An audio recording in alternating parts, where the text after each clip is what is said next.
বিএনপিকে বলতে চাই, জনতার কাতারে আসুন, না হলে আপনাদেরও পালিয়ে যেতে হবে দেশ ছেড়ে। আগামীর বাংলাদেশ হবে ইসলামের বাংলাদেশ।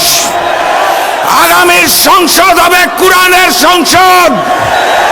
ওখানে আল্লাহ ব্যতীত আমরা আর কোন প্রভু মেনে নেব না। ওখানে হিন্দুস্তানের হিন্দুত্ববাদকে মেনে নেব না। ওখানে কসাই নরেন্দ্র মোদীর পরিকল্পনা মেনে নেব না। বিএনপি নতুন করে স্বৈরাচার হতে চায়, তারা সংস্কার মানে না। যারা নতুন বাংলাদেশের সংস্কার মানে না, তাদেরকে আমরা লাল কার্ড দেখাবো ইনশাআল্লাহ। যে স্লোগানে হিন্দুস্তানের বুক কাঁপে, পুরাতন জালিম আওয়ামী লীগের বুক কাঁপে, নতুন জালিম বিএনপির বুক কাঁপে। স্লোগান ধরুন, নারায়ে তাকবীর, নারায়ে তাকবীর, নারায়ে তাকবীর। ওই নতুন করে জেগে ওঠা সন্ত্রাসী সংগঠন বিএনপি খুনে ডাবল সেঞ্চুরি পার করে ফেলেছে। এই আইন শৃঙ্খলা বাহিনী দিয়ে লেভেল প্লেইং ফিল্ড হবে, জাতীয় নির্বাচন সুষ্ঠু হবে, সেটা বাংলাদেশের কোনো পাগলও বিশ্বাস করে না। বাংলার জনগণ জানিয়ে দিয়েছে, বাংলার মাটিতে হিন্দুস্তানের আধিপত্যবাদ এবং আগ্রাসন চলবে না ইনশাআল্লাহ। বাংলাদেশের জনগণ আর নতুন করে স্বৈরাচার চাঁদাবাজকে মেনে নেবে না ইনশাআল্লাহ।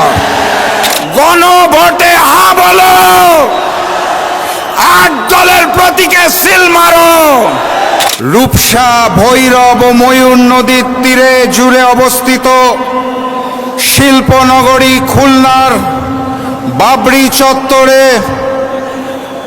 8 দল আয়োজিত আজকের এই বিভাগীয় সমাবেশের সম্মানিত সভাপতি, সম্মানিত প্রধান অতিথি, মঞ্চে উপবিষ্ট 8 দলের জাতীয় এবং বিভাগীয় নেতৃবৃন্দ, আমার সামনে উপস্থিত মিডিয়ার ভাইরা,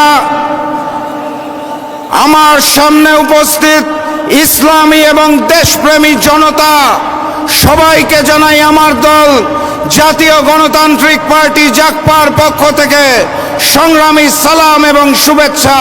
আসসালামু আলাইকুম। আজকে যখন এইখানে জনসভা চলছে, আমি শুনছিলাম বিগত 2-4 দিন ধরে কোন দলের কোন নেতা জানি বলছিলেন এই জনসভায় মানুষজনকে আসতে দেওয়া হবে না। তাদেরকে বলতে চাই, বাবরি চত্বরে এসে দেখে যান, বাবরি চত্বরে আজকে ইসলামী জনগণ, দেশপ্রেমিক জনগণ একত্রিত হয়েছে। নতুন করে আর কোনো ফ্যাসিবাদকে জন্ম নিতে দেওয়া হবে না। সংগ্রামী সাথী এবং বন্ধুগণ, এই খুলনা মহানগরে গত বছর 2024 সালে 12টা খুন হয়েছিল।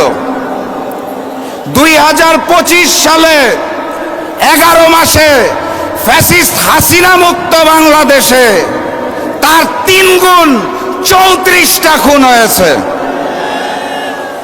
হাসিনার আমলে 3 গুণ। গতকাল আদালত চত্বরে আমরা প্রকাশ্যে ডাবল মার্ডারের খবর পেয়েছি। আর হাসিনা মুক্ত বাংলাদেশে ওই নতুন করে জেগে ওঠা সন্ত্রাসী সংগঠন বিএনপি খুনে ডাবল সেঞ্চুরি পার করে ফেলেছে। এই প্রশাসন, এই আইন শৃঙ্খলা বাহিনী দিয়ে লেভেল প্লেইং ফিল্ড হবে, জাতীয় নির্বাচন সুষ্ঠু হবে, সেটা বাংলাদেশের কোনো পাগলও বিশ্বাস করে না। অতএব স্পষ্ট ভাষায় বলে দিতে চাই, জাতীয় নির্বাচন আমরা সঠিক সময়ে চাই, কিন্তু তার জন্য লেভেল প্লেইং ফিল্ড সৃষ্টি করতে হবে। জাতীয় নির্বাচনের দিনে ওই লোক দেখানো গণভোট আমরা মানি না এবং মেনে নেব না ইনশাআল্লাহ। গণভোটকে জাতীয় নির্বাচনের পূর্বে আয়োজন করতে হবে। গণহত্যাকারী ফ্যাসিস্ট আওয়ামী লীগের কার্যক্রম যেভাবে নিষিদ্ধ করা হয়েছে, একইভাবে ওই গণহত্যাকারী আওয়ামী লীগের বৈধতা দানকারী জাতীয় পার্টি এবং 14 দলের কার্যক্রম নিষিদ্ধ করতে হবে। জুলাই সনদে 84টা বিষয় নিয়ে আলোচনা হয়েছিল। 84টা সংস্কার প্রস্তাবে 19টার মধ্যে নোট অফ ডিসেন্ট দিয়েছে বিএনপি, অর্থাৎ 25% বিষয়ে তাদের নোট অফ ডিসেন্ট। এখান থেকেই বোঝা যায় বিএনপি নতুন করে স্বৈরাচার হতে চায়, তারা সংস্কার মানে না। যারা নতুন বাংলাদেশের সংস্কার মানে না তাদেরকে আমরা লাল কার্ড দেখাবো ইনশাআল্লাহ। গতকাল স্বাধীন কমিশন পিলখানা গণহত্যার রিপোর্ট দিয়েছে, আপনারা জানেন। সেই রিপোর্টে স্পষ্ট করে বলা আছে পিলখানা গণহত্যার জন্য আওয়ামী লীগ এবং ভারত দায়ী। আমার রিপোর্টটা দেখে ভালো লেগেছে, কারণ পিলখানা গণহত্যার পর সর্বপ্রথম আমার মরহুম পিতা শফিউল আলম প্রধান বলেছিলেন এটা বিডিআর বিদ্রোহ নয়, এটা পরিকল্পিত ঘটনা এবং এর পিছনে ভারত রয়েছে, শেখ হাসিনা রয়েছে। সেটা গতকাল প্রমাণ হয়েছে। আরেকটা ছোট্ট ঘটনা বলতে চাই।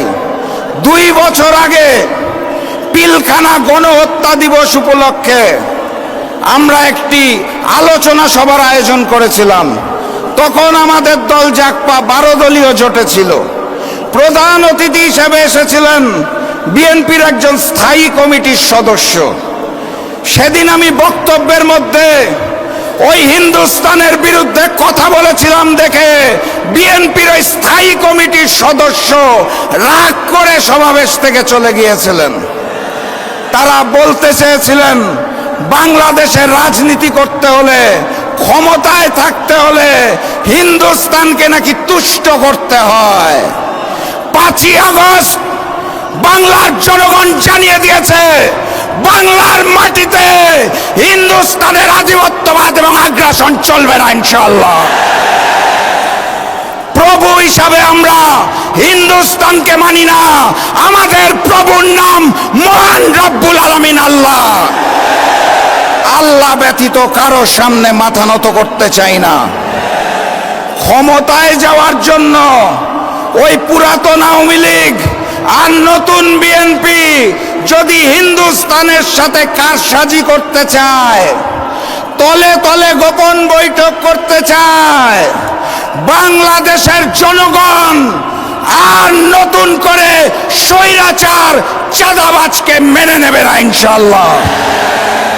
আমার প্রাণপ্রিয় উপস্থিতি, ওরা প্রভু মানে হিন্দুস্তানকে, আমরা প্রভু মানি আল্লাহকে।